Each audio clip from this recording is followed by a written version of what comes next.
Okay, I'm a little upset about something that I just found out not too long ago, just last night actually. We don't usually run the air conditioning at night because it's usually pretty cool. We'll just open up the windows, but we're kind of going through a heat wave right now, and so we ran the air conditioning last night, and I noticed something that really pissed me off. Like, I don't know what motherfucker could let this go through an inspection and say that was okay, that's fine.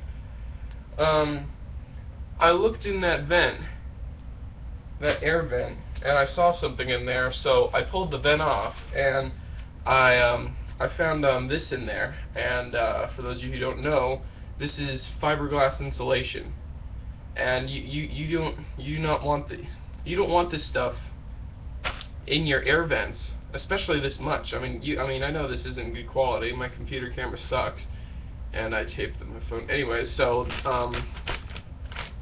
I thought it might have been lint at first, but it's definitely fucking insulation. I mean, look at all that. That's a ridiculous amount. And that's not supposed to be in air vents because, like, I mean, it's like cotton ball. Oh, my hair, Jesus.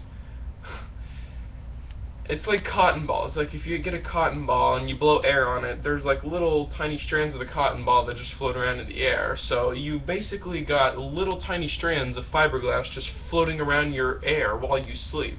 And that's not good. I mean, you might as well have asbestos. Now, fiberglass itself is not harmful, and this stuff isn't harmful, but I mean, like, when you squeeze it, like I am now, what I'm doing right now, and then all those particles get in the air, that's when it gets harmful. And you don't want to get this on your hands either. I mean, you can touch it, you can hold it, but I mean, like, if you slam it together or you rip it up and then some of it gets in the air, it will hurt you. Like, it'll get in your lungs, and then it'll just cut the shit out of your lungs, and you'll bleed internally and probably drown in your own blood in your sleep and die. And yeah, that's not good. So the thing that concerns me most is, how did it all get in there? Like, I mean, so it had to get in there somehow, and what I think happened is there's like fiberglass in the attic or something like that that's getting in the vent, and then it just builds up against the vent. But if there's fiberglass going into the air system, the thing that's concerning me is this is going to happen again. There's going to be more fiberglass in there. And yeah, I think we might call someone about that. We should call someone about that. This is a great house. It's not owned by, like, we're renting it, and it's not owned by a person. It's owned by a company, and they do a very terrible job of taking care of it. Like, this room I'm in right now has tons of earthquake damage.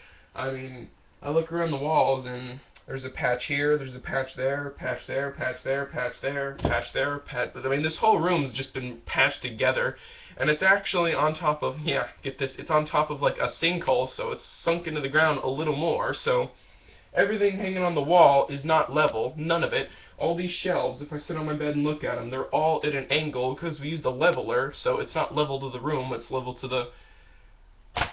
This house is just, it's a great house. They just did a very bad job of maintaining it.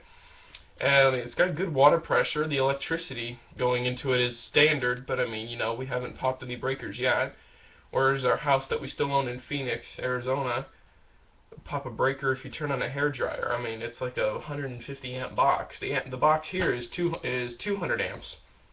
And that's 15 amps for this room, 20 for the living room, and 15 for the other bedrooms, 20 for the kitchen, and then there's 240 volt outlets out in the garage, and those are probably like 50 amperes, I don't know.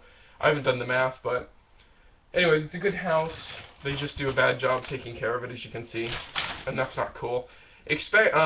One thing I forgot to mention, coming up soon, stay tuned, I got Windows 10. Yeah, not a good idea. You never want to buy Microsoft's latest software when it first comes out, but I did, so I can see what's wrong with it in the beginning stages and see if they're going to fix any of these problems. And I will be talking about that very soon. I'm probably even going to make a video about it right now, so stay tuned for that.